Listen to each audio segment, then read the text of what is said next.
So by now, most of you should know, my name is Yusef Scott, and I want to welcome you to the SodarneasyForex University.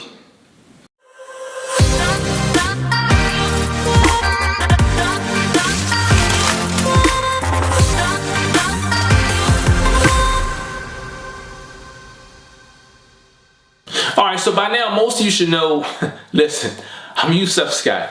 I mean, I made a number of videos today, and you guys better know my name by now. You know, you should know my name. You guys should already know that I'm also considered the Forex GOAT online. If you guys have not yet checked me out, check out the forex-goat.com. You guys will see why they consider me the Forex GOAT. You guys will see the many trailers that I put out over the years. And actually, that website doesn't even capture all the trailers. That's just some since I developed the website itself. But you guys will see, a snapshot of, I say a handful of opportunities that I put out there to the market that a lot of people took advantage of. And so they consider me the Forex GOAT for a reason. Check it out. Also, remember, ladies and gentlemen, you guys may be following me, you may be subscribed to this channel, but make sure you're following us over there on social media as well. We're over there, we put out great content over there. So make sure you follow us. That way, anything that I put out, regardless of the outlet, you guys are a recipient of that. All right.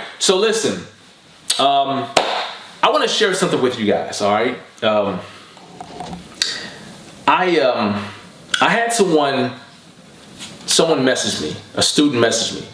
I'm not gonna put the student's name out there because, for confidential and privacy reasons, I'm not gonna do that. But I had a student who messaged me and told me, and I'm pretty sure this is not a big deal anyway, but he or she told me that, listen, I got into the market and I saw the market doing one thing, and what happened was the market started to pull back, so I closed out that trade in a negative and went in the other direction.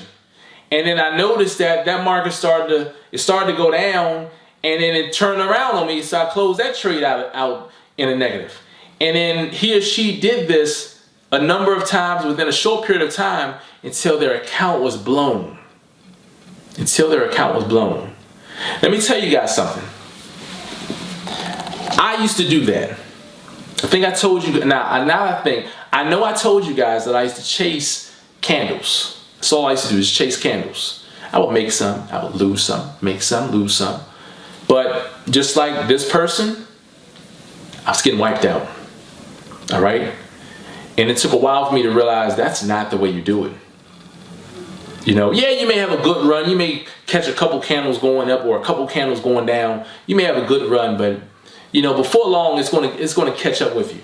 You're going to be chasing the last trade that you lost because you're in the hole now. Oh, I just lost 200, so now let me ramp up my volume. And I think I told you guys with this same example, I guess telling you my story, what happened when I did it was I was trading. This is when I first put money inside my account. It was like $500 some, and I took it all the way up to like 1,800, nearly quadrupled my account. I always say triple, but I nearly quadrupled my account, and that was within 30 to 45 minutes. And then within the next 30 to 45 minutes, I lost everything that I had put into, everything that I had made, I lost that. And then by the next morning, I was wiped out, left with $1 and some cent or whatever it was. But the reason why I had lost was that I was watching each candle and I was chasing each candle. And if the market went up and then it quickly turned around on me, I'm already riding it up, but it's pulling back down, pulling me in the negative. And then I would add, and I would open up another trade at a higher volume. So now I'm already in the negative on one, but now I'm decreasing my strength by opening up another trade at an even higher volume because I'm chasing the first loss. And then that goes into the negative. And if you're shutting down trades after trade, you're just, crippling your strength. And before you know it, just as this person did, he or she told me, if I just stuck with my original analysis and been patient, I would have won the trade. And he or she mentioned, you talk about this. You talk about patience all the time. And that's so true. If he or she would have just been patient and just allowed the trade to just to unfold, to fully do its thing and just play out, after realizing when to get into the market, he or she would have been a winner of the trade ultimately. But you know what the problem is? People, we tend to not be patient. And I'm telling you guys, you have to think about this. Think about what I'm telling you. Patience is key. When you can control your money flow, when you have the discipline, patience, and you know what to look for in the market, oh my goodness, you are dangerous in a good way. Think about this, you guys. Peace.